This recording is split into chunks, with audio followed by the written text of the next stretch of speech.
Hello दोस्तों, सभी good morning. आज हम बात कर रहे हैं अपरिमेय संख्याओं का सबसे मोस्ट इंपॉर्टेंट सवाल सिद्ध करने के लिए।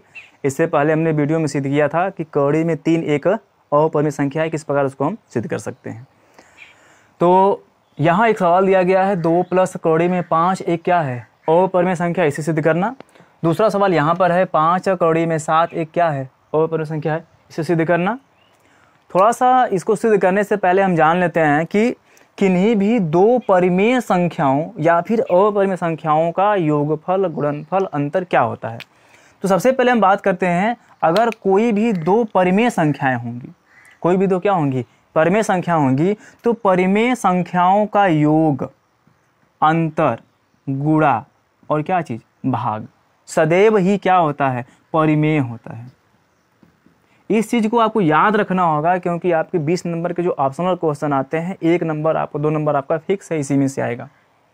तो अगर बात करते हैं तो यह कह सकते हैं, परिमेय और परिमेय 2 परिमेय संख्याओं का योगफल, अंतर, गुणनफल, भागफल सदैव ही क्या होता है, परिमेय होता है। उसी के बाद आगे बात करते हैं, तो परिमेय और अपरिमेय, मतलब एक परिमेय संख्या होगी, दूसरी क्या होगी, अपरिमेय संख्या होगी, तो इनका भी गुणनफल, योगफल, अंतर, गुणनफल और भागफल सदैव जो है अपरिमेय होता है। सदैव क्या होता है, अपरिमेय होता है। तीसरा टॉपिक यहाँ मिल जाता है, अपरिमेय और अपरिमेय। यदि 2 संख्याएं कैसी हैं, अपरिमेय संख्याएं हैं, तो 2 अपरिमेय संख्याओं का योगफल और अंतर सदैव ही अपरिमेय होता है। सदैव क्या बनेगा, आपका अपरिमेय बन जाएगा। लेकिन 2 अपरिमेय संख्याओं का गुणनफल और भागफल, परिमेय या अपरिमेय होता है।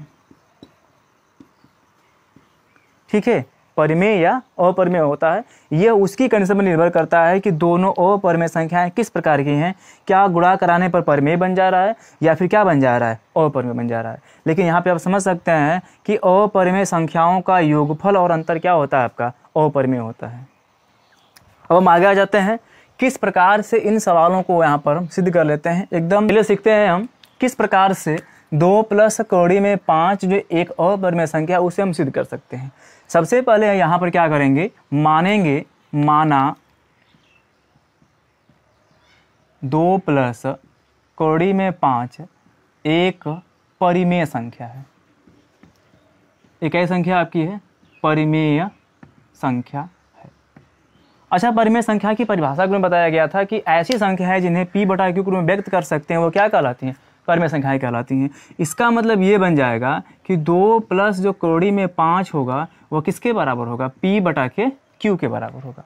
यहाँ पर p और q दोनों क्या चीज़ है, पूर्णांक संख्याएं हैं। अब इसी में से क्या करते हैं, उभयनिष्ठ खंडों को हम जो है कटा देते हैं, तो क्या मान लेते हैं, इसके बराबर a/b मान लेते हैं। इसमें कहा जाएगा कि a और b दोनों कैसे हैं, a और b सह अभाज्य संख्याएं हैं, सह अभाज्य संख्या है। ठीक है, अब हम आगे बात करते हैं किस प्रकार से इसको हल करना होगा। देखो ये जो सवाल आपका दिया गया है, 2 प्लस कौड़ी में 5, जहाँ कहीं भी एक परिमेय और एक अपरिमेय संख्या मिल जाती हो, उसे हम पिछली विधि की तरह नहीं हल करते हैं। जैसे हमने बताया कि कौड़ी में 3 एक अपरिमेय संख्या है, किस प्रकार उसे, थोड़ा सा लंबा प्रोसेस था वहाँ पर यहाँ हम क्या करते हैं, ऐसे सवालों को हल करने के लिए सीधे जो अपरिमेय संख्या होती है उसको अलग कर लेते हैं। मतलब जो कौड़ी वाला मान होगा, जो आपका वर्गमूल नहीं निकल पाएगा, उसको सबसे पहले हम अलग कर लेते हैं। तो यहाँ से यदि हम कौड़ी में 5 को अलग करना चाहते हैं तो कैसे मिल जाएगा, a/b और -2 मिल जाएगा।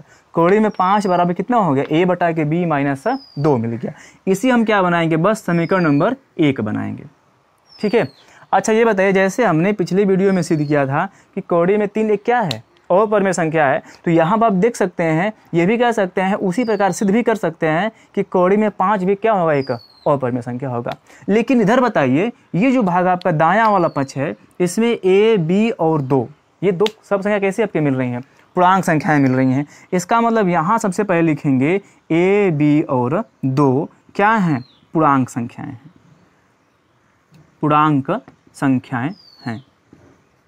ठीक है। जैसा कि आप जान गए हैं कि ए बी और क्या है, दो जो है पूर्णांक संख्याएं हैं, अर्थात किन्हीं भी पूर्णांक संख्याओं का योगफल, गुणनफल, भागफल सदैव क्या होता है आपका, परिमेय होता है। या अभी हमने बताया कि किसी भी दो परिमेय संख्याओं का योगफल, अंतर, गुणनफल सदैव क्या होता है, परिमेय होता है। तो इस प्रकार से आप कह सकते हैं कि दायां जो पक्ष है वो कैसा है, दायां पक्ष मतलब कि a बटा के b माइनस 2 एक क्या होगा, एक परिमेय संख्या है।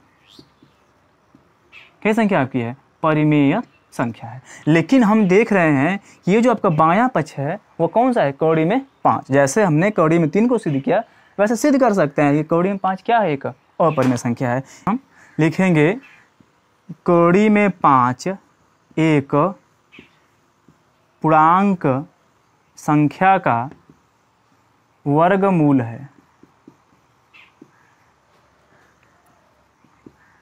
इसलिए कौड़ी में 5 एक अपरिमेय संख्या है, अपरिमेय संख्या है। ठीक है। अब हम इसके बाद ये दिखाएंगे, देखिए बताइए जरा कि बायां पक्ष कैसा है, अपरिमेय है, और दायां पक्ष कैसा मिल रहा है, परिमेय मिल रहा है। तो क्या यहाँ पे संभव है कि एक परिमेय और एक अपरिमेय संख्या बराबर हो सकती है, नहीं हो सकती है। इसलिए आपस में क्या हो रहा है, विरोध हो रहा है। हमने यहाँ पर माना कि यह 2 प्लस कौड़ी में 5 एक परिमेय संख्या आ रही है, लेकिन यहाँ हम देख रहे हैं कि यह जो संख्या है वो कैसे मिल जा रही है, अपरिमेय मिल जा रही है। इसलिए क्या बनेगा, विरोधाभास हो रहा है, विरोधाभास है। इसलिए कौड़ी में 2 प्लस कौड़ी में 5 एक अपरिमेय संख्या है, अपरिमेय संख्या। ठीक।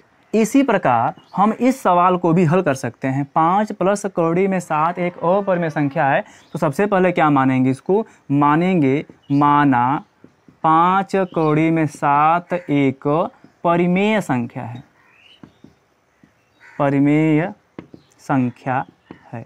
इसलिए 5 कौड़ी में 7 बराबर कितना माना जाएगा, P बटा के Q। हम इसको A बटा B में मान सकते हैं, नहीं मानेंगे तो यहाँ से भी हो जाएगा। कह देंगे क्या है, P और Q पूर्णांक संख्या है, पूर्णांक संख्या है। इसलिए अब यहाँ हमने जैसे कुछ बताया, क्या करेंगे, इसमें जो अपरिमेय संख्या है, जो कौड़ी वाला मान है उसे अलग करा देंगे। तो कौड़ी में 7 बराबर कितना हो जाएगा, P बटा के 5 Q। समीकरण नंबर क्या बना देंगे, 1 बना देंगे। इसमें कह देंगे दायां पक्ष P 5Q पूर्णांक है, कैसा है, पूर्णांक है, इसलिए परिमेय है। इसलिए क्या है, परिमेय है। जबकि जो बायां पक्ष है वह कैसा है, अपरिमेय है। जबकि बायां पक्ष अपरिमेय है, इसलिए यहाँ पर क्या होगा, विरोधाभास है।